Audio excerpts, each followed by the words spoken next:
Halo Kak, selamat siang. Saya Naila dari mahasiswa UT. Jadi untuk sekarang sesinya itu mau wawancara terkait bisnisnya Kak Hilda di Tanah Muda yang bergerak di bidang pembibitan ya Kak. Ya. Kak boleh dikenalin dulu mungkin sedikit profil singkat dari Tanah Muda ini dan gimana proses awal bangunnya itu? Oke, halo, aku Hilda. Sebenarnya kalau ngomongin Tanah Muda, bangunnya sih dari hal yang sederhana banget ya awalnya. Karena emang basic aku dari dulu juga udah pertanian, ya didukung sama pendidikan juga sebelumnya. Terus kebetulan kerja pertama aku juga masih di bidang pertanian. Nah, jadi dulu pas awal kuliah memang udah pengen banget tuh punya pembibitan tanaman kayak gini. Jadi udah ada ide kayak gini yang belum kompak lah ya, maksudnya masih kayak masih terbayang pengen ini gitu ya.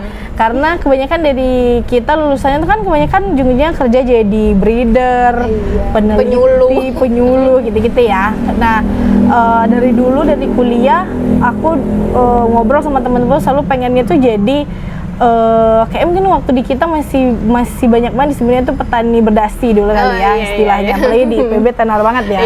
Jadi konteksnya adalah petani yang pengen tetap geraknya di bidang pertanian, tapi nggak semata-mata tuh tentang mencangkul, nggak semata-mata tentang masuk sawah kayak gitu ya. Karena stigmanya kurang bagus ya kadang. Kesannya kayak dari dulu tuh stigma pertanian tuh kayak pekerjaan yang kotor, yang capek, terus nggak berpenghasilan gitu kali ya.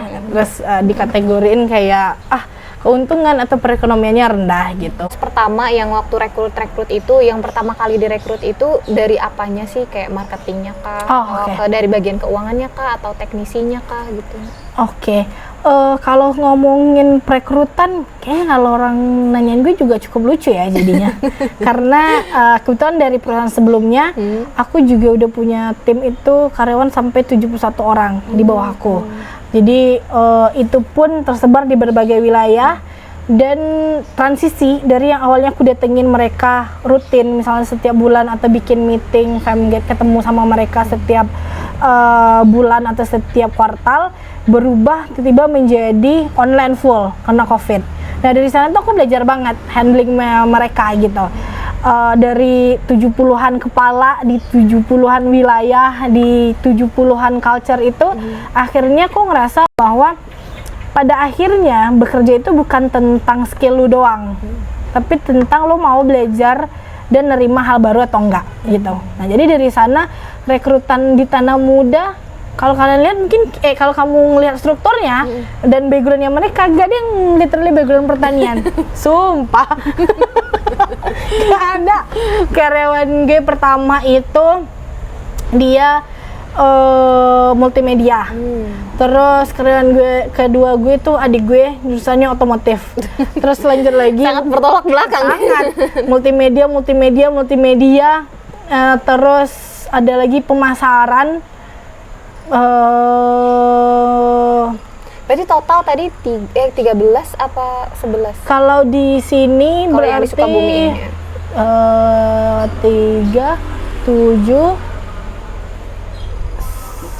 9, ada 9. Ya, ada yang 9 untuk yang cabang ini. Kalau ngomongin struktur sih sebenarnya kita aku sih sebenarnya lumayan mengukur strukturnya, yang mengatur strukturnya yang jelas ya. Walaupun ini tuh bisnis ya, mungkin masih bisa dibilang bisnis yang kecil, tapi aku pengen setiap orang benar-benar paham peran dan fungsinya mereka. Jadi memang dari kalau ngomongin struktur dari aku itu direct langsung ada 2 headnya itu, satunya ngurusin operasional, satunya itu ngurusin administratif. Nah di bawah itu baru mereka lah yang ngelola masing-masing cabang. Jadi administratif itu nanti di cabang itu ada namanya general affair, itu mereka fungsinya untuk ngurusin semua lingkungan di pembibitan. Misalnya kayak dia yang bertugas nyiram pagi sore, dia yang bertugas untuk jaga sanitasi, kebersihan, terus yang ngejaga ini malam, yang make sure bahwa kondisi lingkungan kita aman dan lain sebagainya gitu. Nah terus ada juga GA yang bidangnya buat ngirim bibit. Jadi ada fungsinya untuk kirim buat bibit, distribusi betul, ya? untuk distribusi, ada yang untuk kegiatan persemaian juga. Jadi kayak udah dikompletin di situ. Nah itu mereka yang stay di sini tuh ada 2 orang. Jadi di setiap cabang ada 2 orang yang ngejagain tempatnya masing-masing gitu. Nah jadi sebenarnya kalau ngomongin buka tutup ya sebenarnya kita ada orang aja terus di sini. Tapi kalau untuk keperluan transaksi biasanya memang transaksi hanya kita sediakan dari Senin sampai Jumat gitu. Jadi mungkin Sabtu Minggu kalau ada ke sini mereka untuk PO dulu, nanti kita kirimkan kwitansi atau notanya, nanti bisa diambil atau diantar di hari Senin. Biasanya lebih kayak gitu. Kalau yang ngurusin administrasi itu tadi berarti dia yang PO yang kayak gitu dia semua. Kalau untuk administrasi itu sebenarnya kita berarti ada 4 divisi di setiap cabangnya. Jadi tadi ada GA-nya 1, terus ada administratifnya. Administratif itu lebih kayak ngurusin semua catatan pemasukan pengeluarannya kita. Terus ya itu tadi ya, ngomongin order, ngomongin stok yang kita yang ready di sini, terus pelanggan yang datang ke sini gitu. Nah, itu semuanya diurusin sama tim administrasi. Nah, jadi kayak ya pokoknya ngomongin soal data dan lain sebagainya lah intinya. Itu yang administratifnya kita.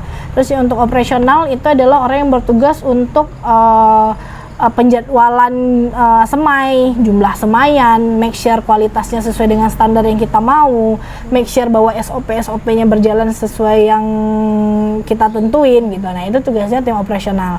Nah itu yang terakhir, itu yang baru memang kita bikin selama tahun ini ya, dari awal tahun kemarin itu adalah tim sales. Nah jadi aku mulai bikin ada salesnya sendiri di setiap cabang untuk mulai ngenalin produk kita di bibit ini ke lebih luas wilayah. Nah ternyata banyak banget yang orang masih belum, ya nggak semua orang nggak bahwa kita ada pembibitan di sini. Jadi aku sebenarnya punya jadwal khusus untuk semua, sebelumnya itu dilakuin sama tim administratif. Jadi kita tetap ada namanya kontrol after salesnya gitu. Nah jadi biasanya dilakuin sama tim administratif. Nah jadi banyak kan dari mereka kadang ketemu sama petani baru di jalan, ini kan kayak oh di mana dia pembibitan gitu, padahal tuh masih wilayah-wilayah kita di sini gitu ya. Nah terus dari sana aku ngelihat bahwa kita itu 1 orang lagi yang memang kita tugaskan untuk keliling doang, untuk analisis pasar lah ya, untuk nge-branding, untuk ngenalin, untuk ngambil market baru gitu ya, untuk ngejelajah wilayah baru gitu. Nah jadi fungsi salesnya itu sekarang untuk lebih ke sana.